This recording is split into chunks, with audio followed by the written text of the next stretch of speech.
What's up, Wholesale Nation? This is Andre King. And I'm Andy Speed. And welcome to the show, guys. Today, we're going to have a show that's going to be, actually, we had a couple of members, Wholesale Nation members that came to us doing an event here in Houston and said that they wanted to know more about VAs, right? And so that's why we're here today. We're going to be talking about VAs. But before we get into it, just some things have been going on around here in Drayco land. For those that didn't know that we owned a wholesale business again. All right. Again? Yeah, again, right? Because I think I said that the last time also, right? But we've been busy here. We've changed some processes up. As we talked about in the last episodes, we talked about where we started buying over the phone. All right. And so that's, we've had some learning experiences. So we'll be looking forward to talking more about that on, podcasts to come. Right. But I know, we've, from every side of the business, we've experienced some new things here, from acquisitions, getting used to buying over the phones, to dispositions, getting it sold at the same time. Right. So it's been it's been different, right, since we started, but it's been fun. Is what I've noticed, right? Yeah, I mean, anything happened today aside from getting the floor waxed on the ping pong table? Yeah, brought in the ping pong table. So culture has been a big one that we said. Now that bringing people in house, it's definitely different for us, because over the past 3 years we've been buying over the phone. Our salespeople have been in and out. Most of the time they're not here through the week, and now they're here every day. And so you got to keep it fun, right? Well, 3.5 years buying out belly to belly. Yeah, you said over the phone, but belly to belly. Belly to belly. We'd never see our salespeople once a week. We come in for a meeting, several phone calls a day. Right. But for the most part, they were out on their own doing their own thing. Right. Yeah, and it was kind of like they were contractors at that point. And now it's a lot different, and we have them in the house, and we got to have things to keep them busy. And sometimes it gets boring just sitting on the phone all the time, right? Yeah. So we play some ping pong. Poor Tim, I might have destroyed his confidence beating him. I know. 11-3 and 11-4. Poor guy. Right. Needs to go watch some YouTube videos. Yeah, if everybody don't know, Andy's been watching YouTube to get better at ping pong. So you have to. Come on, man. I saw the history on your YouTube. Yeah, I did look a few times. But we're definitely getting better. All right. So we'll thank Nick Perry went out to Austin, about a month ago? A little bit more, but yeah. Yeah, a little bit more than that. And we got a little taste of ping pong. We said, you know what? We need to get that in the office. And so that was definitely a fun ad. We got to get the darts. We put up a dartboard also. We got to get that going now. Yeah, y'all don't want to play me in darts. Yeah, this guy thinks he's like an expert at darts. And then I waxed him at like a club one night. But that's another story for another day. Okay. All right. So, but today we said we're going to be talking about VAs. All right. And so, again, we don't make any money from this or anything like that. So if you could just go in, give us a subscribe. Also, if you have any input on things that you want to hear, go to our Facebook group at Wholesale Nation and let us know, right? We like to hear from everyone, and we want to be able to give you some content that's relevant to what you want to learn, right, and what you want to hear about. And that's why we're talking about this today. It basically came from one of our members, is VAs. So we'll go ahead and get it kicked off. Andy, first of all, what is a VA? Okay, so a virtual assistant, at least by my definition, would be anybody that works for you that doesn't work in the office. That is correct. Doesn't have to be overseas, like I guess the common thought process is. I mean, they could be same city, could be in the U.S. They just don't work in your office. Right. Yeah, so it can be anywhere is what a VA is. Typically, people are outsourcing to other countries, and there's a few reasons why a lot of people are doing that. Number one is the cost. I think they're seeing that when you have virtual assistants, it's a lot cheaper to pay $4 and $5 an hour than it is in the States to pay for that same position. You may be paying anywhere between $15 to $20 an hour for the same position. So I mean, in the general thought process of an entrepreneur is, as you start to fire yourself from some of the lower paying jobs that you're doing, when you're a solopreneur, you need to start to fire yourself in order for your time to be worth more. Right. So those $5, $6, $7 an hour jobs, whether it be scrubbing data, what's another one? Just putting together blasts, cleaning up pictures, doing social media content, etc. That stuff's not a $20, $30, $40 an hour job. So if you can fire yourself from those time consuming, low dollar items, then your time is worth more, or can be worth more. Right. Yeah, you can spend more time on the more important things. The things that get you paid. Right. Exactly. And that was the reason why, we got started with virtual assistants, and we'll go through like the virtual assistants that we have. I think I tried to write it down, but I think we have somewhere around 8 to 10, maybe more. We actually have more than that.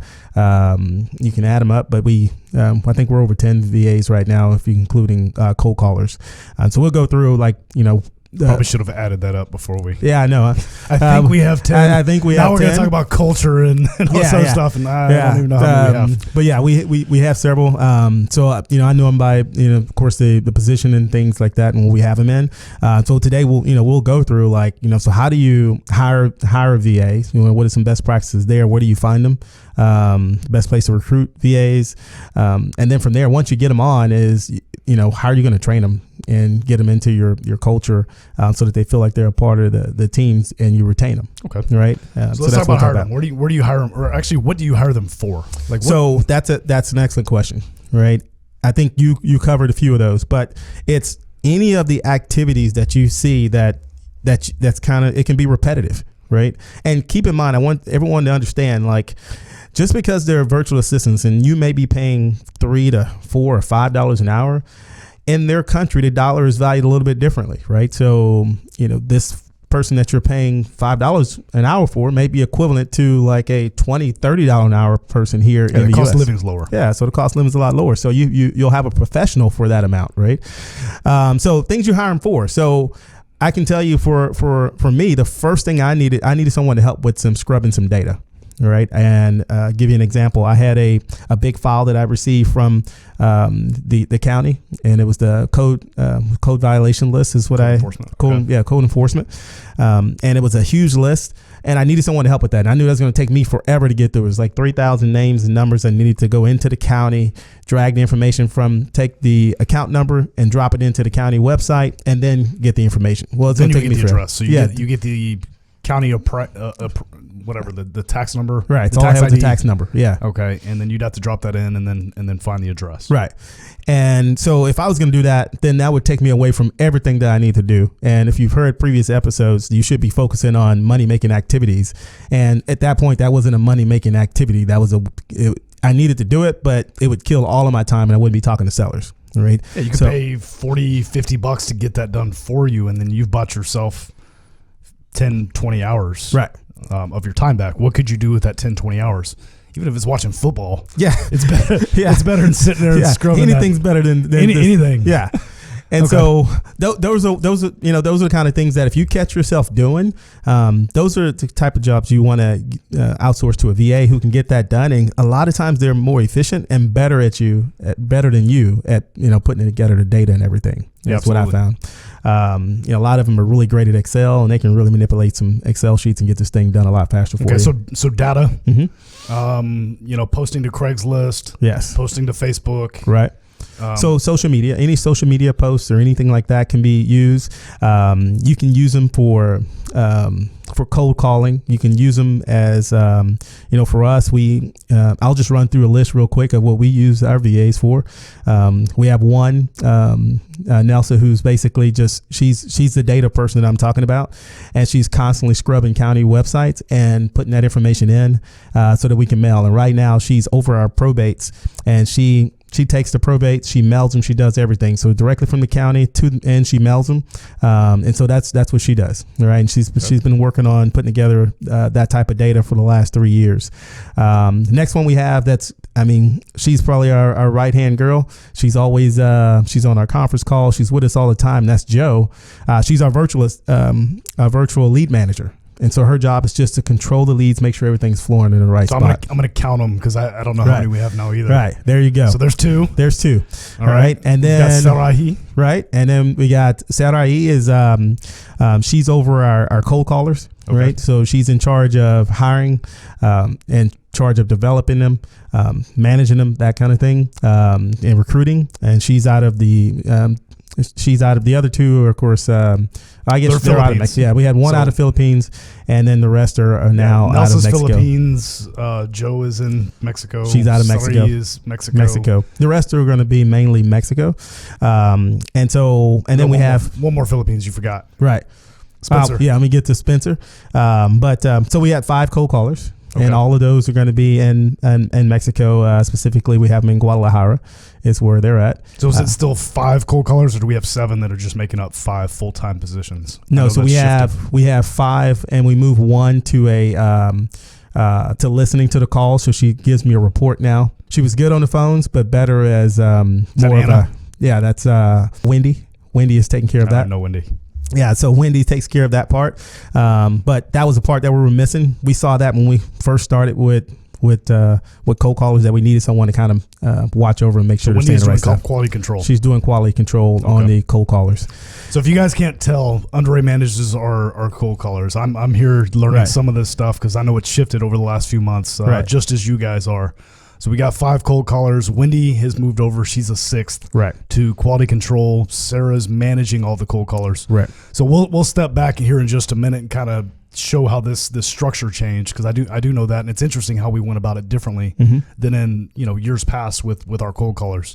And then of course we have Spencer in the Philippines, and Spencer is all doing lead Sherpa. Right. So he's on text. He started with us as a cold caller, and now he's been on lead Sherpa now for the last 3 or 4 months is what he's doing in the Philippines. And then we have I'm gonna mess up his name, but I think it's Shahabab.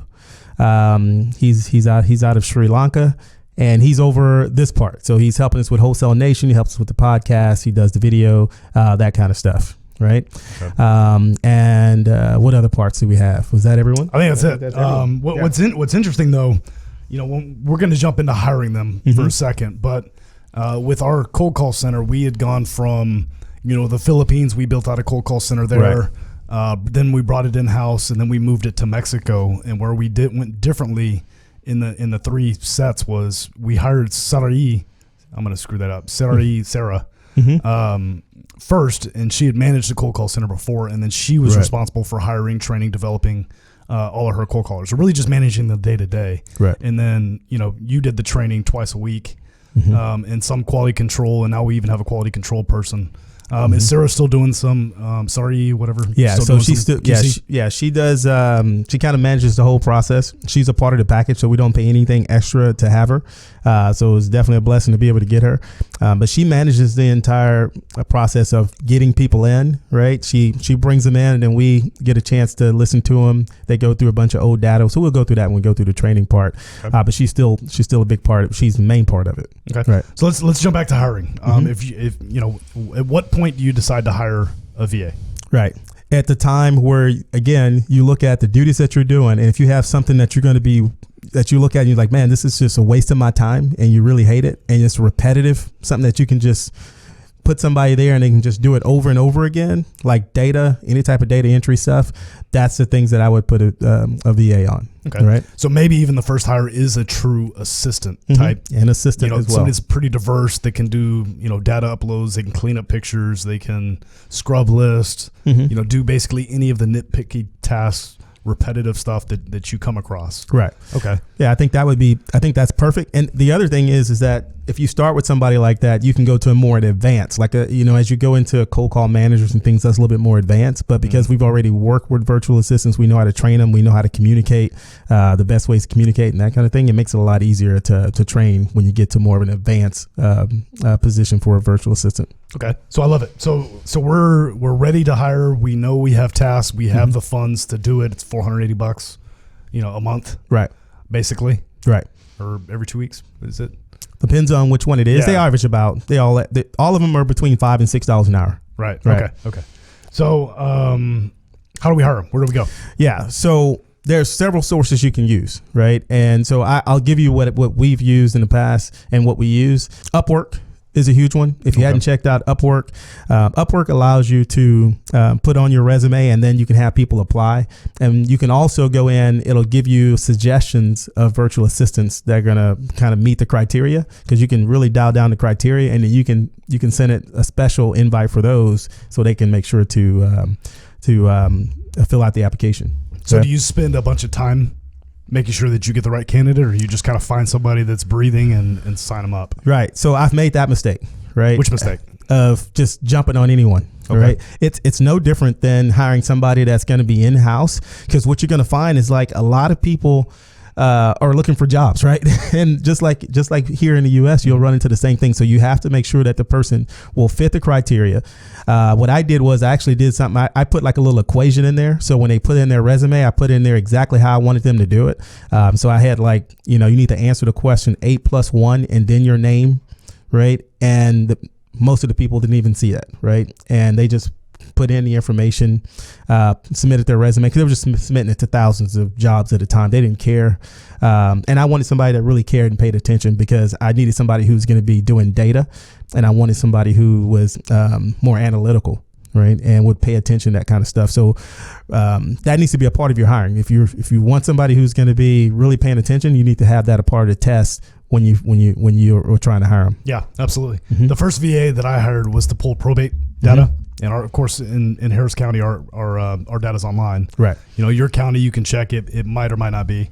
Mm-hmm. Most of the larger counties will be online these days. Right.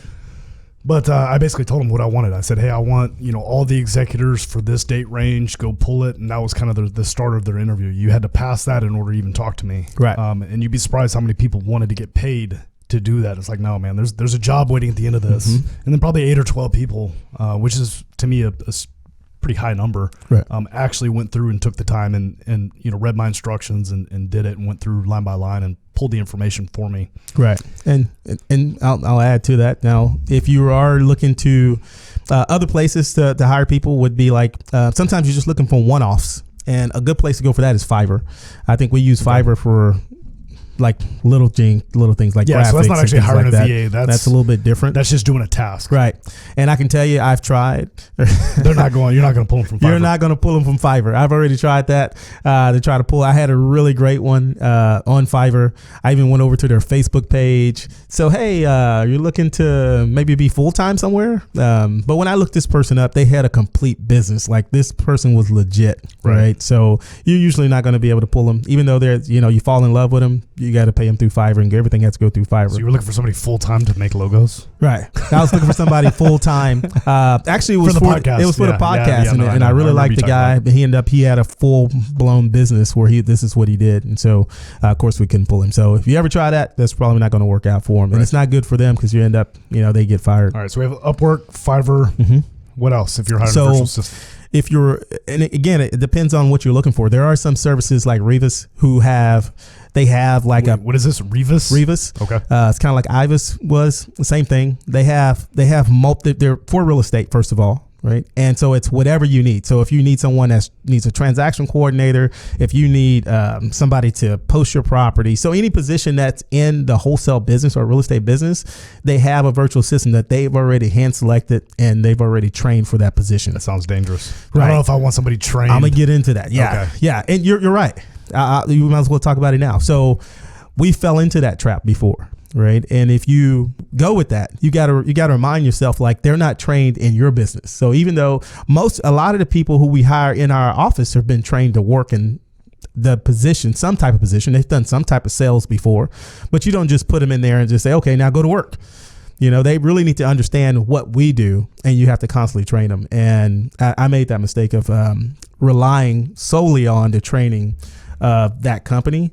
And those people they fail. Right, because they're not in your business and doing it the way that you want to get it done. Right. So one hiring source that you didn't mention was LinkedIn. Yeah. So we hired Sarai from LinkedIn. Right. And essentially, she's built out our call center for us in Guadalajara. Yeah, she's helped. Yeah, she's done a lot, right? So for her, I went to multiple sources because that's what I was looking for. I wanted somebody, because we spent over a year having someone else kind of manage the, we could have managed them better. We had our cold callers in the Philippines, but we had someone else that was kind of the manager of it, right? And wasn't, we weren't really in on it. And we wanted to move to Mexico, and I wanted somebody in Mexico that had experience, that had ran cold call centers before. And I just jumped on LinkedIn, and that's how we found her. And that is, so we're for sure paying her $80,000 a year if we found her on LinkedIn. Oh yeah, for sure. Right.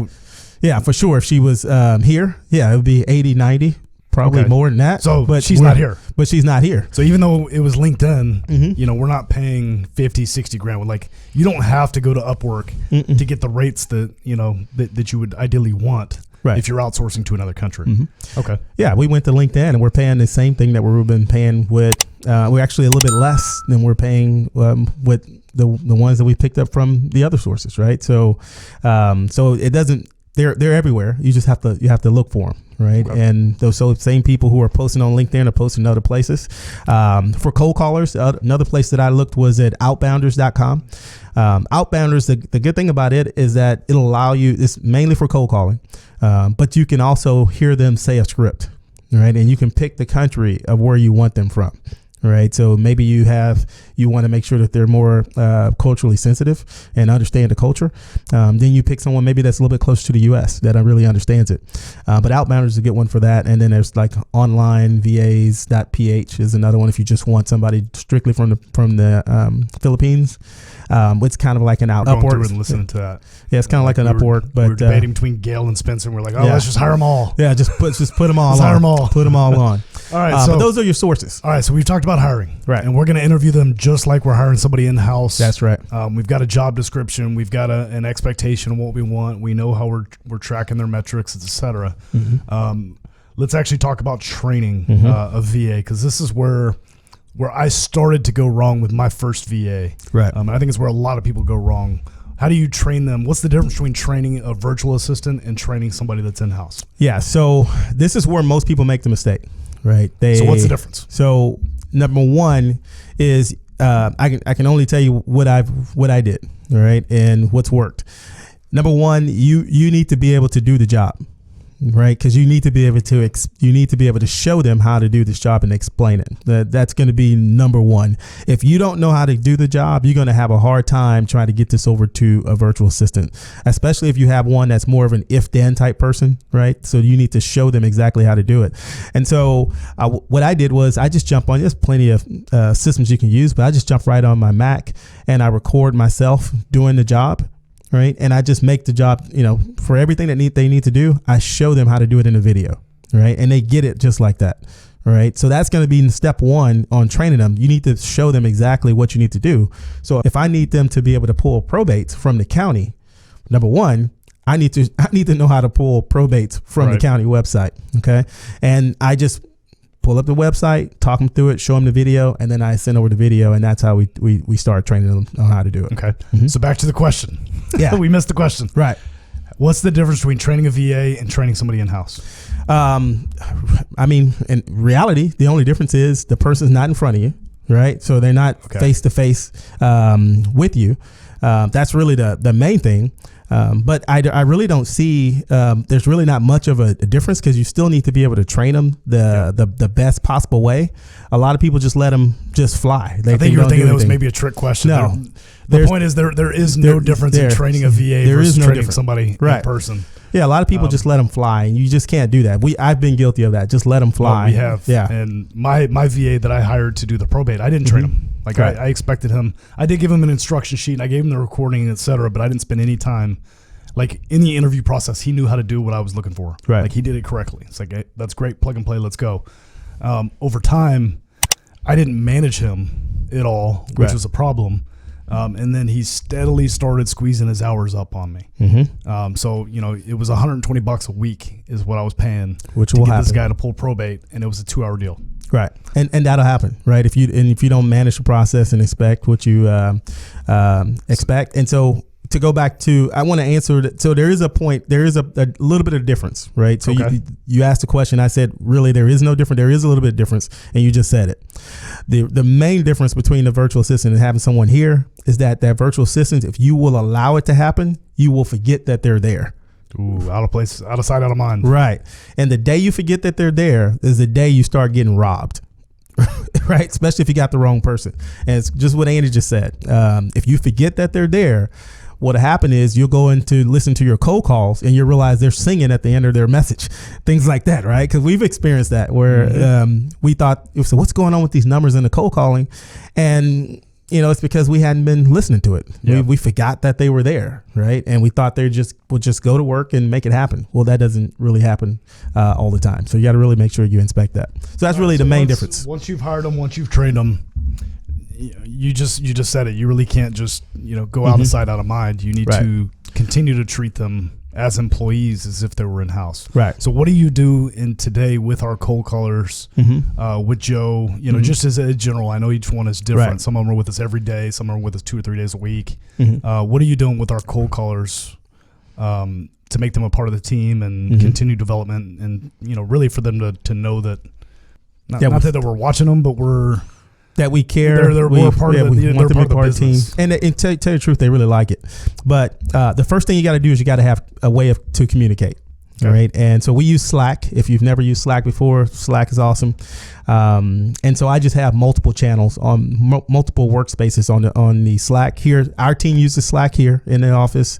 I have one just for the VA that's doing the Sherpa. I have another crew for the cold caller, and I have one for our AV, so the person who's doing the Wholesale Nation. Okay, so the first thing is you got to be able to communicate. The great thing about Slack is that it's almost like they're always a phone call away, because you don't have to have Skype or anything like that. You can just click the button, call them. All right, so if you see something you need to get done very quickly, just pick up the phone, pick up Slack, hit the button, call. It's crystal clear. The other thing you can do on Slack is you can do a screen share. So if you need to jump really fast and show them something, you don't have to jump on Zoom or anything like that. Sometimes we use Zoom, but you can just show them your screen using Slack and do a screen share, and you can show them how to do something very quickly. So the first thing is get Slack, because you got to have great communication with them. That would be the first thing to do. How often do you meet with our cold callers? So cold callers, we meet the opposite days that we meet here. So just about every day. We do here in our office, we do what's called a kind of an early morning huddle. It lasts about 10 minutes or so. We just go through, what's working for us. What are our victories? What are the things? What are our priorities for the day? Victories and barriers. Right. So that kind of thing. And so what I do is I do the same thing for our cold callers. We go through a 10-minute phone call. We go through that about 3 times a week. Okay. Usually lasts about 15 minutes. I try to get them off so they can get right back on the phone. But we do it at 10 a.m. And it's just for me be able to talk to them and give back. And they really appreciate it because they get to hear from me. And then once a week on Thursdays, we go through more of a training, and we'll listen to some of the recordings. We'll have some type of training on sales. I'll get information from them. We'll run through their stats, their numbers, that kind of thing. So it's constant feedback is what we're getting on them. And when I started it, we use call tools. If you are doing cold calling, we use call tools. That's our system for dialing, and call tools. So the 3 most popular: call tools, Zen Call, Mojo. The reason why I like call tools and Zen Calls the same way is that you can communicate to the person while they're talking, and you can hear them live, so you can fix things. And so I was doing it in the beginning. Now that's what Wendy does. She's listening to them, because just give you an example. One of the things we were noticing is that we were having high hangups on one of our cold callers. And when we were listening to the live, we noticed that she had it sounds like a talk show or something going on. And you can hear it very loud in the background. She's watching a talk show and things are going on in the background. And the person's picking up the phone and the person can hear this. And they're like, what is this? And they just hang up. Right. And we figured out, okay, very quickly we were able to fix that and say, hey, you got to turn your TV down or turn it off. Right. Get you maybe another set of headphones if you want to watch it. I'm okay with that. But that's causing you to have high hangups. And when that happens, what else happens? Your costs start going up, because that could have been a person that was going to sell their house. Yeah, it's funny that you mentioned that, because I was here late last week. The office was empty. I tossed on the call tools and started listening in to everybody. There was only 2 people on at the time, and that's one of the things that I heard was there was a talk show or something going on in the background, like some telenovelas. It's like, all right, I took a video of it, was going to send it to you, say, hey, we might need to correct this. Actually, what's funny, and wasn't even that. I remember it was actually Friends, because Friends was coming on. Oh, really? No, it was actually Friends. This was definitely some telenovelas. Oh, that's funny. You can hear the drama. I took a video on my screen, and I was going to send it to you, but I forgot. I got sidetracked. But okay, so we want to treat them. We want to hire them just like they're here. We want to train them just like they're here. And as far as culture and accountability, we want to treat them exactly. Right. There is no plug and play, because human nature is going to take over.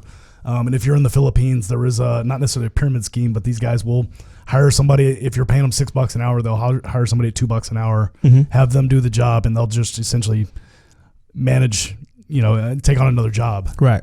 And what I do is also, we talked about culture and things like that, you need to understand a little bit about their culture as well. So one of the first things I had Saturday do is I said, let me know what are the holidays there, right? So I know what the holidays are here. Right. So I want to make sure for them, it doesn't really make a lot of sense for them to be calling on our holidays because people ain't really paying attention anyway. But I want them to be able to be off for their holidays. So the first thing was, give me all the list of your holidays. And I want to make sure that you guys have paid time off for that time. All right. Including our holidays. All right. Some of them kind of are the same. But that's just a way to be able to give back, but also, that they understand that, we care about what they have going on. That's huge. Right. That's actually huge, because I was 3 years into having a VA in the Philippines before I knew that it was a tradition there to get paid for the 13th month. Right. There's a 1 month bonus at the end of the year that they're expecting as part of their culture. Their pay is low so much each month. I mean, it's really not that big of a deal to us to tack up a little bonus there. Right. But it is a big deal to them. So, that's awesome. That's great. And I didn't even know that. Yeah. And like Andy said, you have to ask that. A lot of times they're going to be afraid to ask you those type of questions in the beginning. Right. But if you build a good relationship and constantly talk to them and, critique and coach, just like you would here, that when you're coaching someone, it just means you care about their results and you care about them getting better and them improving in their development. It doesn't mean that you're coming to just drop the hammer on the person, but they will start having open dialogue and telling you things that they're feeling, things that they need help with, that kind of thing. Yeah, the only time you ever talk to them is to tell them that they're screwing up. I mean, you're dooming yourself right there. Right. The other thing is jump on Facebook. They need to be on your friends list. If they're on Facebook, they might as well be on your friends list as well. So really get to know them, get to know their family, that kind of stuff. Right. So training, we talked about how to hire them. Hiring, training, the training and the culture. All right. That's pretty much it in a nutshell for a virtual assistant. The thing from there is now you do need to make sure that you have some tracking systems in place. Like Andy said, that's really the only other thing that you need to have. Yeah, if you're hiring anything out, it needs to be, KPIs. You need to have a return. And if it's your first couple of VAs, it might just be buying your time back. Right. And then you need to hold yourself accountable to your KPIs, because you're the real provider for the company. So if you're buying your time back and you're not getting anything in return for that time, then you're wasting it. Right. Aside from maybe just an improvement of your life. Right. If you're working 60 hours a week and you want to scale that back down to 50 or 40, that may be the value in just getting those 20 hours. But usually for us, if you're building a business, it needs to be a return in dollars. Right. On your time. And a lot of times that's on you. They will have their KPIs, especially if it's a cold caller, they're doing lead Sherpa, data scrubbing, something along those lines. You can have KPIs there, but for the most part, the value and the return needs to be through you. Right.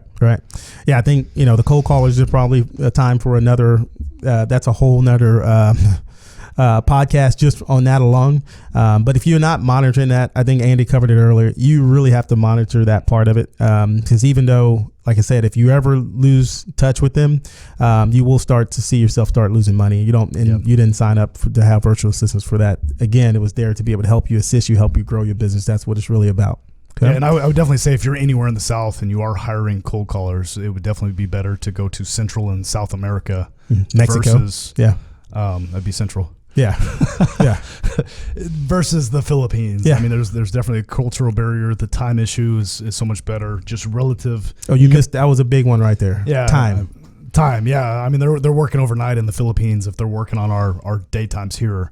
So, I mean, that's huge.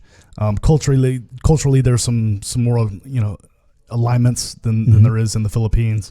But definitely if you're somewhere in Texas, Louisiana, Florida, Oklahoma, anywhere in the South is specifically, I think Mexico would be better than the Philippines. Just look below us. If they're maybe anywhere. Yeah, if they're close to our time zone below us, right? That's probably going to be the best place to go. Right? Yeah, maybe it's not just the South. Maybe it's everywhere. And that's I mean, really that's only for the people that need to be on your time. Like our virtual lead manager needs to be on our time. Our cold callers need to be on our time. But the guy, the one that's doing the Wholesale Nation stuff, you can do that anytime. Right. Yeah, and the data scrubbing. We can send that to her in the daytime. Next overnight, she takes care of it. It's even our lead Sherpa, right? He can stay up and do that. That's not a problem, right? You can be sleepy and still be able to send some text messages. But having a phone call with someone is a little bit different, Yeah, right? absolutely. So yeah, but yeah, I think that pretty well covers it, guys. If you have any questions, hop on the Facebook group. If you like what you hear, give us thumbs up, give us a 5-star rating. Love to see that. And then you want to throw in your. Yeah, I mean that's pretty much it. If if you have any ideas, any other things that you want to hear about and learn about, jump on there and let us know that. But that is it for the show, guys. Y'all come back now. You hear?